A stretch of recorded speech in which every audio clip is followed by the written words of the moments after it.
스페인이라는 나라, 그곳의 바르셀로나라는 한 도시에 으리으리한 건축물이 하나가 있습니다. 제가 처음은 아니고요, 두 번째 해외 여행을 간 곳이 스페인이었는데, 그때가 신혼여행 때였습니다.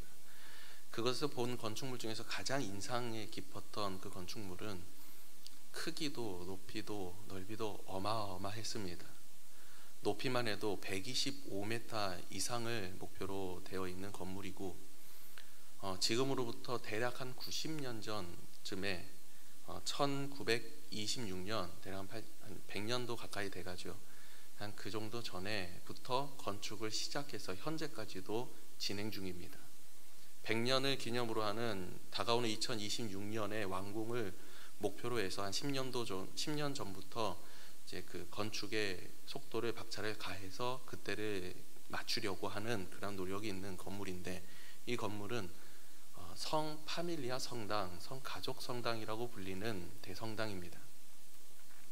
성 베드로 성당보다는 넓게 지을 수 없기에, 가톨릭 법이 그렇습니다. 넓게는 못 지으니까 그보다 조금 좁지만 높이는 제일 높은 성당이고, 또 그리고 사면이 서로 다른 건축가와 예술가가 합쳐서 그 건물을 만들고 예술적으로 만들어 놓았습니다. 가장 유명한 건축가자 예술가인 가우디는 한 마을을 자신의 기술을 통해서, 예술을 통해서 만들기도 하고 수많은 작품을 남겼는데, 그 중에서 바로 이 성당 그 한 벽을 장식해 놓은 그림은 한 기억에 참 많이 남는 것 같습니다. 그도 그럴 것이, 예수님의 탄생부터 예수님께서 부활 승천하시는 그 장면까지, 또 멀리 높이 한 120m 위에 있으니까 꽤 높아서 잘 보이지 않잖아요. 그런데 멀리 있는 그 예수님의 승천하신 모습이나 탄생 때부터 십자가를 지고 올라가시는 그 모습까지 원근법을 이용해서 다 비슷한 크기로 보이게끔 만드는 그런 기술도 사용을 하였습니다. 그래서 그 모습을 보고 있자면 예수님의 생애가 이러했구나 라는 것을 알 수도 있고, 또 다른 면에서 볼 때는 또 각기 다른 예술 작품을 보는 듯합니다. 내부를 들어가 보면 내부에서는 이렇게 나무가 세워지고 위에 울창한 숲이 있는 그 모습을 조각을 해서, 또 우리 테라스를 만들고 그 가운데 의자를 둬서 앉아서 그것을 구경할 수 있게끔 만들어져 있기도 합니다. 그곳에 앉아 있을 때 그 순간에는 참 이런 모습의 성전, 그런 성당의 모습을 보면서 우리 교회도 이러면 좋겠다라는 생각도 참 많이 했었고, 또 그러면서 그곳에 앉아서 나오는 그 음악 소리에 참 절로 경건해지는 것 같은 그런 느낌도 많이 들기도 했습니다. 그런데 여러분, 스페인이라는 나라는 천주교 가톨릭이죠. 가톨릭을 믿는 인구가, 가톨릭 종교를 가지고 있는 인구가 75% 이상이라고 합니다. 대략 한 80%가 그래요. 그리고 그 중에서, 그러니까 전 인구 중에서 한 50% 이상이 하나님을 믿는다, 예수 그리스도를 믿는다라고 고백을 합니다. 참으로 재미있는 사실은, 그러한 스페인에서 물론 이제 단편적인 얘기긴 하지만 동성애를 2004년도쯤인가에 그것을 통과하게 되는데, 전 국민의 70%가 그것을 지지하고, 그 이상이 지지하고 그것을 통과시켰다라는 거예요. 그리고 현재도 또한 똑같아요. 동성애에서 전환시키는 그런 프로그램이나 그러한 상담이나 그러한 치료를 법적으로 막고 있고, 그리고 수많은 사람들이 하나님을 믿는다라고 얘기하는 그 사람들이 여전히 동성애를 지지하고 있고, 동성애의 천국이라고 불리는 것이 바로 이 스페인이라는 나라입니다.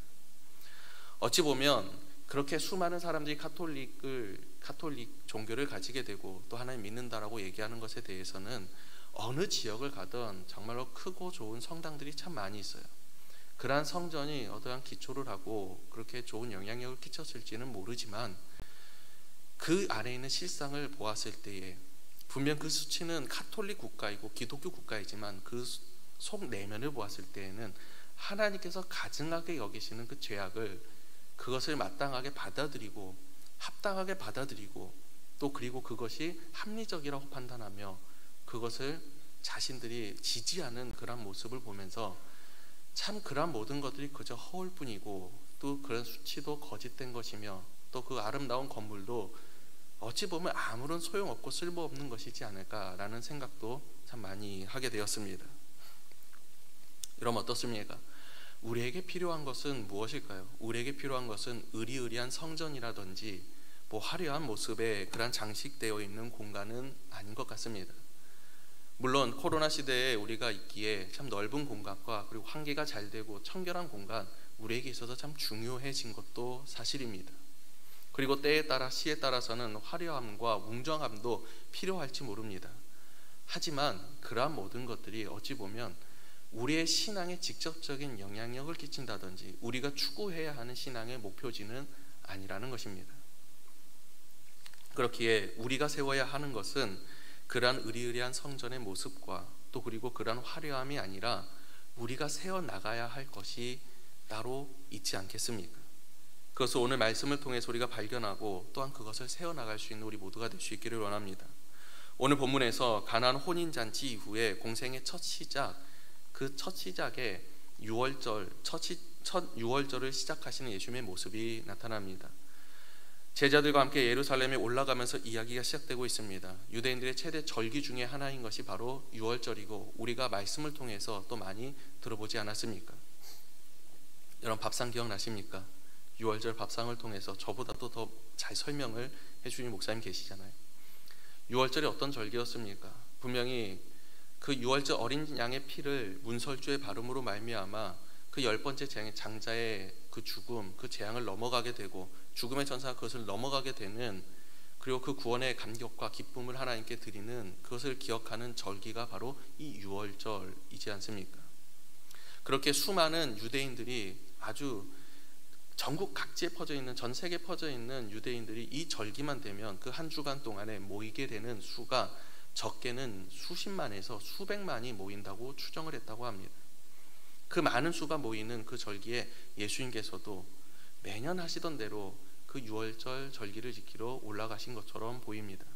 그런데 그곳에서 한 가지 장면을 보게 됩니다. 성전에 들어가면 공간이, 사람들이 거할 수 있는 공간이 세 군데가 있습니다. 지성소에서 가장 가까운 곳에 유대인들, 남성들이 거할 수 있는 곳, 그리고 할례를 받은 이방인들, 즉 할례를 받았다는 것은 유대교로 개종을 한 이방 사람들 중에 남성이 거할 수 있는 장소가 한 곳이 있고, 또 그리고 그 바깥으로 여성들이 거하는 그러한 장소가 있었습니다. 그리고 가장 넓은 공간으로는 이방인들을 위한 공간, 이방인들이 있었습니다. 그곳에는 아직 하나님을 믿지만 할례를 받지 않은 사람들을 위한 공간이었습니다. 평소에는 그 공간에서 수많은 사람들과 또 랍비들, 사람들이 서로 이야기하고 토론하며 또 가르침을 주고 받는 공간으로 사용되었습니다. 근데 이 절기 때에 수많은 각지에서 사람들이 모이기 때문에, 또 그리고 그곳에서부터 제물이 될 어린 양부터 염소, 송아지 이런 것들을 가져오기 때문에 이제 가져오기도 힘들기도 할 뿐만 아니라 그곳에 상처도 많이 나기 때문에 그곳에서 제사로서 합당하지 않은 제물이라고 여기게 판단이 되면 다시 그것을 구해야 되는 그러한 수고가 있었습니다. 때문에 그것을 덜고자 그것을 교환해 준다든지 하는 그러한 일이 있었는데, 그 일들이 이제는 조금씩 변질되기 시작하면서 그것을 장사하는 사람들이 생겨났다라는 거예요. 그것을 통해서 자신의 이익을 취하고, 조금 전에 말씀드렸다시피 수십만, 수백만이 모이는 그러한 때입니다. 얼마나 대목이겠습니까?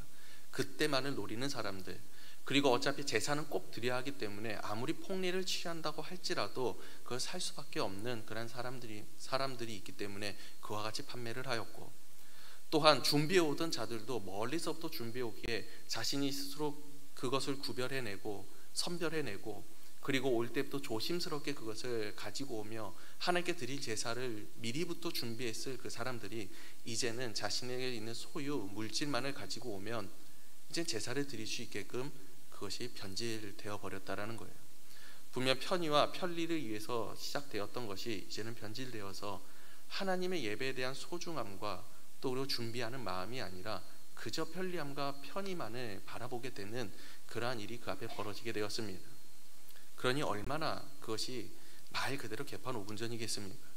예수님께서는 그것을 보시고 이제는 노끈으로 채찍을 만드시고 모두 쫓아내시고 엎으시고 부어버리시고 그것을 판을 엎어버리십니다. 그리고 예수님께서 말씀하십니다. 너무나 잘 아는 말씀이지 않습니까? 내 아버지의 집을 장사하는 집으로 만들지 말라 하시니, 그 모든 것을 다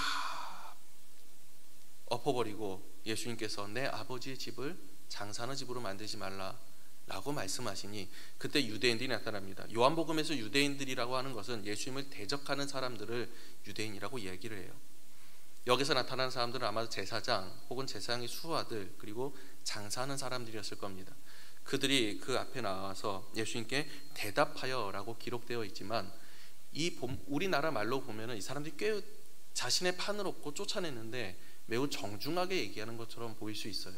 하지만 그렇지 않습니다. 성경 헬라어 원어를 보게 되면 아포크리노라는 것에서 접두사를 붙여서 좀 더 강조하는 의미를 둡니다. 크리노라는 단어의 뜻이 중요하겠지요. 이 크리노라는 단어의 뜻은 비탄하다, 비난하다, 송사하다, 정죄하다라는 의미를 갖습니다.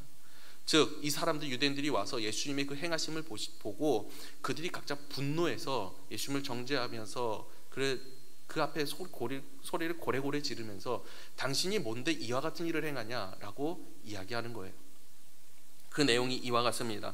내가 이런 일을 행하니 무슨 표적을 우리에게 보이겠느냐. 이 표적이라는 것은 두 가지를 의미합니다. 하나는 너가 무슨 권리로 이같이 하느냐라는 것에 대한 정당성을 이야기하는 거예요. 예를 들면 세례 요한은 세례를 받으러 오는 그 바리새인들의 독사의 자식들아 라고 이야기하지만 그들은 그 앞에서 아무 말 하지 않습니다. 그 이유는 그의 출신 자체가 제사장의 아들이었고, 또 그리고 그를 이제 선지자로서 추앙하는 수많은 사람들이 있었기 때문이에요. 그렇게 범접할 수 없는, 어찌 보면 정당성이라고 얘기할 수 있는, 그렇게 여겨지는 것이 있었지만 예수님께서는 그런 게 없었어요. 한낱 마구간에서 태어났고 한낱 목수의 아들로서 그렇게 태어나셨습니다. 그리고 이제 공생에 처음 시작하기 때문에 예수님에 대한 소문이 퍼지지도 않은 그러한 상태였습니다. 그렇게 그들이 이야기하는 것은 그 무슨 표적, 즉 말 그대로의 표적과 이적을 또한 이야기하고 있기도 합니다. 이는 만약 혹 그가 하나님께 보낸 사람 혹은 선지자라면 엘리야가 기도했을 때 비가 내리고 비가 내리지 않았던 것처럼, 그리고 수많은 사람들이 살아나고 또 병든 자가 일어나는 것처럼 그러한 표적을 우리에게 보여달라라고 이야기하고 있는 것입니다. 이에 예수님께서는 그러한 일을 행하실 수 있음에도 불구하고 그같이 행하지 아니하시고 한 말씀을 그들에게 전해주십니다. 그것이 19절 말씀입니다. 예수께서 대답하여 이르시되 너희가 이 성전을 헐라 내가 사흘 동안에 일으키리라. 당시 성전은 BC 19년도에 착공을 해서 46년도, 예수님 주후 46년도에 완공이 되었다고 이야기하는 헤롯 성전입니다. 이스라엘 성전은 처음에 솔로몬 것도 무너지고, 그리고 우리가 알고 있는 구약 마지막 등에 나오는 성전 건축에 대한 내용이 나오지 않습니까? 그 성전도 무너지고, 그 위에 헤롯이 이스라엘 백성들의, 유대인들의 환심을 사기 위해 성전을 지었는데 그 성전이 어마어마했다라는 거예요. 그래서 이후에 제자들이 예수님께 감탄하면서 성전을 보라고 이야기하는 장면들도 나옵니다. 그 정도로 아직 완공이 되지도 않았는데도 정말로 화려하고 의리의리했던 그 성전이었다라는 거예요. 수십 년 동안 만들어지고 있는 그 성전을 성전 앞에서 예수님께서 성전을 헐라, 그럼 내가 사흘 만에 일으키겠다라고 하니 그들은 이야기하는 거예요. 46년 동안 지어졌다니 내가 3일 동안 일으키겠다 하느냐, 말도 되지 않는다 라고 하면서 그를 비난하고 조롱하였습니다. 그러나 이것은 오늘 말씀을 통해서 우리가 알 수 있듯이 그것이 예수 그리스도의 육신을 이야기하고 있다는 것을 우리는 알 수가 있습니다. 그리고 예수님께서는 유월절을 지내시면서 수많은 표적들을 행하신 것으로 보입니다. 병든 자, 약한 자, 그들에게 표적을 보여주시고 예수 그리스도를 믿는 자들이 생겨났지만 중요한 것은 예수님께서 그들 가운데 거하지 아니하시고 그들에게 자신의 몸을 의탁하지 아니하셨다라는 거예요. 그 이유로 그들의 마음을 아셨기 때문이다 라고 이야기합니다. 즉 그들의 능력, 예수 그리스도가 누구인지는 전혀 중요하지 않았고 그가 행했던 능력, 그가 행했던 표적, 그것만이 중요했기에 그것을 통해서 상업적 혹은 자신의 지위, 정치적 그러한 목적으로 사용하고자 하는 욕구가 그 마음에 있었던 것으로 보입니다. 때문에 그것을 아시는 주님께서는 그들과 함께 거하지 아니하시고 그들에게 몸을 의탁하지 아니하셨습니다. 이것이 오늘 말씀의 대략적인 스토리고 이야기입니다. 물론 이 한 구절 한 구절을 우리가 살펴본다고 하면 그 한 구절을 살펴보아도 참 우리의 마음을 찌르는 말씀도 있고, 우리의 신앙의 삶을 우리가 어떻게 지내야 하고, 우리가 성전을 또 그리고 우리의 삶을 어떻게 살아가야 하는지 정말 많은 것을 우리가 알 수 있지만, 처음에도 제가 말씀드렸다시피 요한복음은 그 기록 목적이 예수 그리스도가 누구신지, 그리고 예수 그리스도를 믿게 하는데 그 목적을 둔다라고 이야기하였습니다. 때문에 이와 같이 중요한 사건 가운데에서도 오늘 본문 말씀은 또한 예수 그리스도가 누구이시고 또한 그 예수님을 믿게 하는데 목적이 있다라는 사실을 우리는 유추해낼 수가 있습니다. 그리고 우리가 그것을 통해서, 우리가 이것을 살펴감을 통해서 우리의 삶에 새롭게 또 견고하게 세워져야 할 것이 무엇인지를 우리가 다시 한번 깨달아 알 수 있기 원합니다. 먼저 오늘 본문에 예수님께서 자신이 하나님의 아들이심을 선포하고 있습니다. 요한복음에서 보면 예수님께서 자신이 하나님의 아들이심을 선포하는, 하나님과의 특별한 관계임을 선포하는 첫 번째 장면이라고 할 수 있는 것이 바로 오늘 말씀이에요. 그 말씀이 내 아버지의 집에서로 시작을 합니다. 물론 이것이 그렇게 크게 중요한 것이 될 수 있겠느냐라고 하지만 당시 유대인들에게 있어서는 되게 이례적인 일이었습니다. 왜냐하면 성전은 하나님께서 거하시는 집이고 하나님의 집이었고, 또 하나님께서 부르신 민족이 바로 이스라엘 백성들이었기 때문에 그들에게 있어서는 우리의 아버지의 집이라는 표현을 사용하지만 개인적으로 1인칭 나를 사용하는 무라는 다용을 사용하지는 않았다라는 거예요. 그런데 예수님께서는 하나님과의 자신의 특별한 관계를 그들에게 알리시면서 이때에 무라는 다용을 사용하시며 1인칭 단수를 사용하시며 자신의, 나의 아버지, 내 아버지라는 단어를 사용하십니다.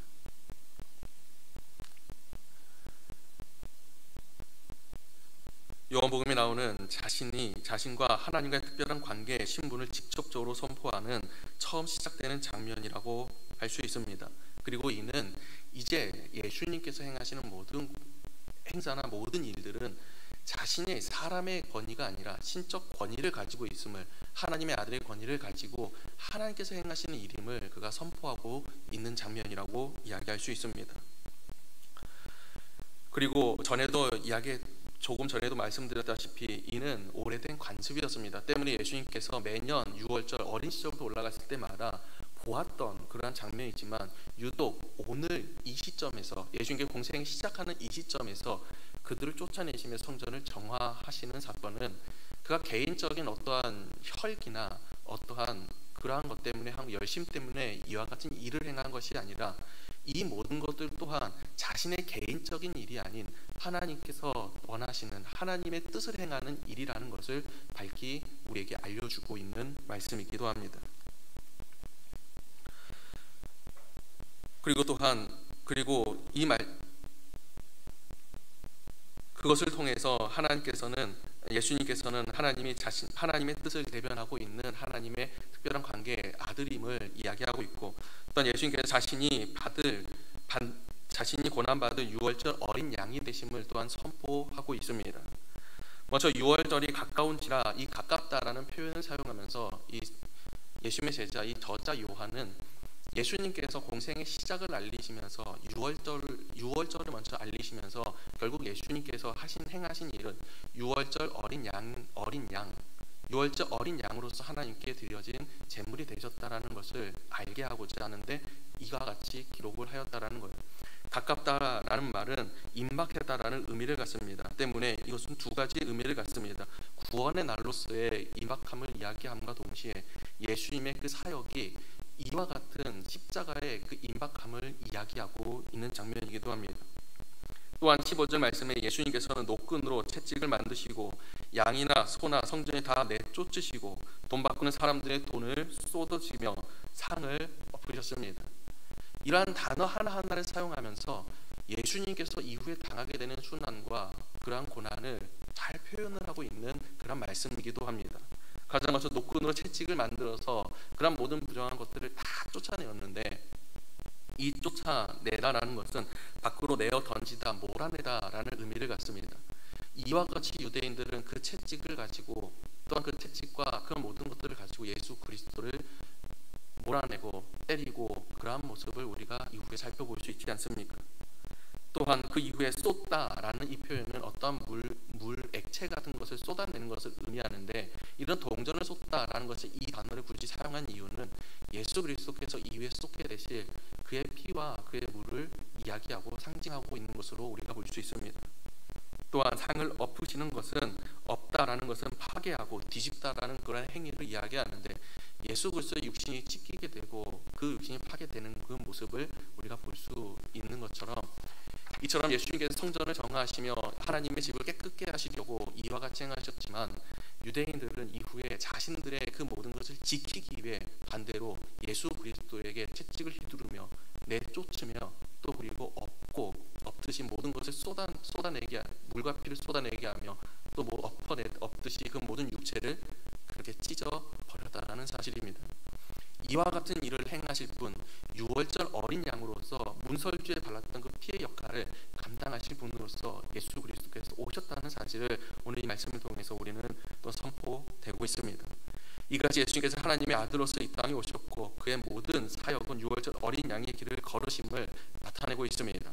그리고 마지막으로 자신의 육신을 성전에 빗대어 이야기하십니다. 19절 말씀입니다. 예수께서 대답하여 이르시되 너희가 이 성전을 헐라 내가 사흘 동안에 일으키리라. 이는 자신이 어떻게 죽는지를 아신다라는 거예요. 그리고 이후에 자신이 어떻게 부활하시는지 그것 또한 아셨기 때문에 이와 같이 말씀하신 겁니다. 자신의 사역의 궁극적인 목표가 잘 아셨기 때문에 이와 같이 말씀하셨습니다. 여러분, 예수님께서는 어떠한 분이십니까? 예수님이 진정 하나님의 아들이십니다. 우리도 분명 나의 아버지인 나의 하나님이라고 부르지만, 예수님께서는 진정 하나님의 독자이신 그 신성을 가지신 하나님이신 하나님의 아들이신 예수님이십니다. 그리고 우리를 위해 박해를 받아 쫓겨나시고 대속의 피를 쏟아내시고 그 육신이 엎어지는 그 찢어지는 고통을 감당하시며 그 십자가상에서 죽음을 당하시는 그러한 대속의 제물 유월절 어린 양의 모든 길을 감당하시는 분이십니다. 그리고 마지막 날 예표로서 첫 부활의 증거가 되신 분이 바로 우리 예수 그리스도십니다. 우리가 믿는 분이 바로 이분이지 않습니까? 그러나 수많은 사람들은 여기에 관심이 없었다라는 거예요.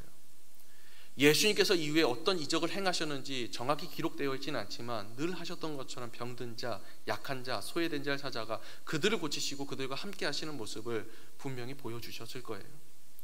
사람들이 관심 있게 보는 것은 바로 그것이었습니다. 병든 자를 고쳐주는 모습을 통해서 보면서 자신의 병이 낫기를 바랄 뿐 아니라 또한 그것을 통해서, 그 능력을 통해서 수많은 사람들에게 병 고침을 받고 금전을 요구할 수 있는 그러한 계획을 짜는 사람도 있었을 것이고, 때로는 어디 고위 관료가 아픈 사람이 있으면 저 예수님을 데려가서 자신의 정치적인 목적으로 이용하려고 하는 사람도 있었을지 모릅니다. 그들의 믿음은 어찌 보면 예수 그리스도가 하나님의 아들 되심과 유월절 어린 양의 피를 감당하심과 부활의 예수 그리스도를 믿는 것이 아니라 예수 그리스도의 능력만을 바라보고 그것만을 믿었다라는 거예요. 그러니 어찌 자신의 이익만을 생각하지 않을 수 있었겠냐라는 겁니다. 그런 그들에게 하나님 주님께서는 그들에게 몸을 의탁하지 아니하시고 제자들과 함께 거하셨습니다.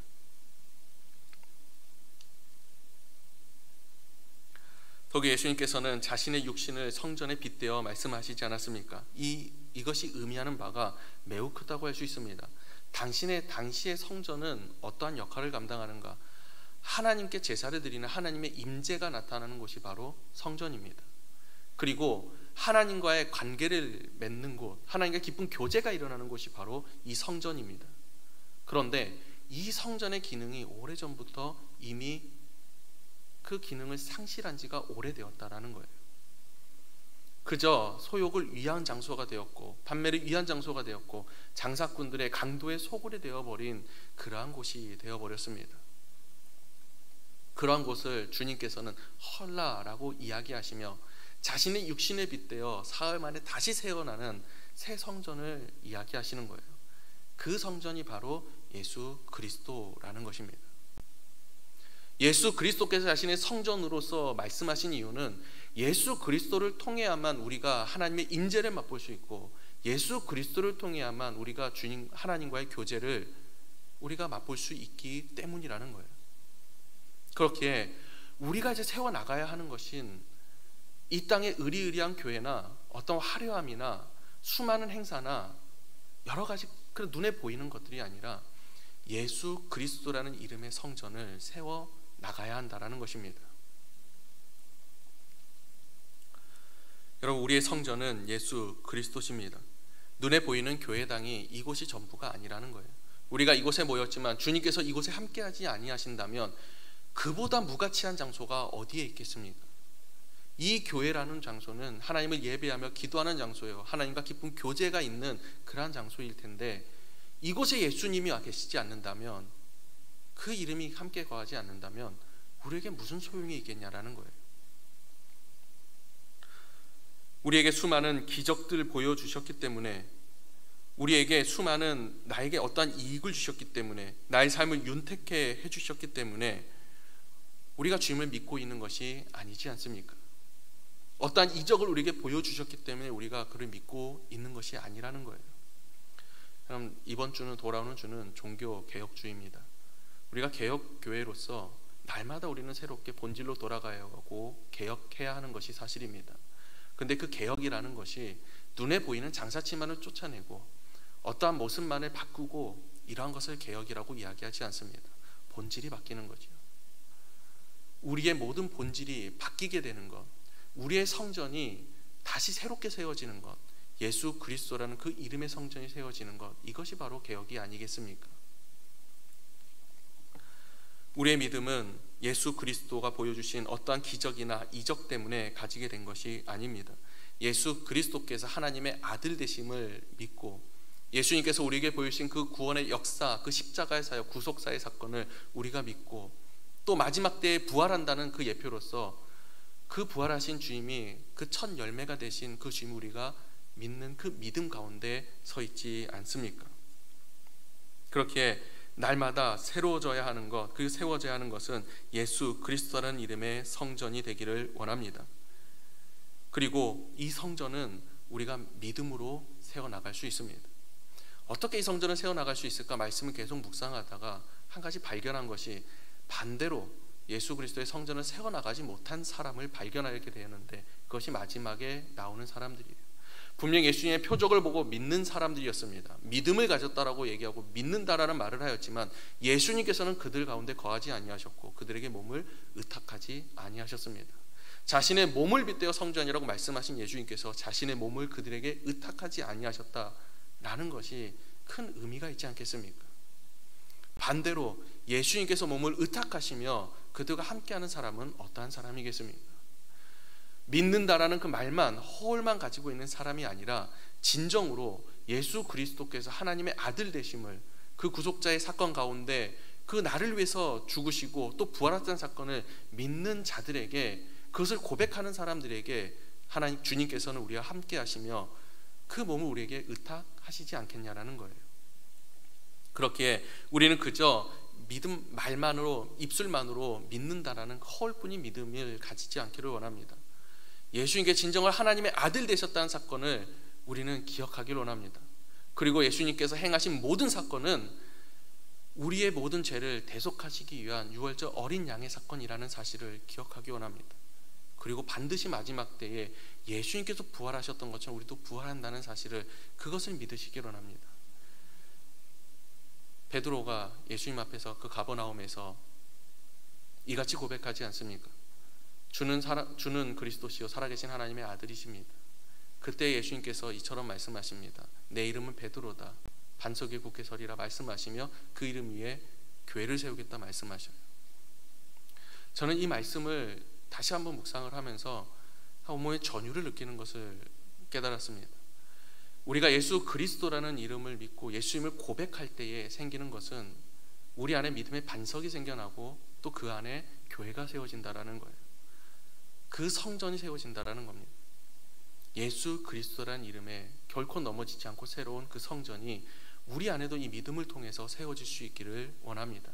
그때에 우리가 모든 것을, 내가 직접 그 모든 걸 쫓아내고 또 정말 그 교회 안에 있는 장사치를 쫓아내고 내 삶에 있는 더럽고 추악한 걸 쫓아내지 않나도 주님께서 우리와 함께 하시는 말미암아 우리 안에 세워지는 그 성전으로 말미암아 그 모든 것은 이미 쫓김을 당하게 될 줄로 믿습니다.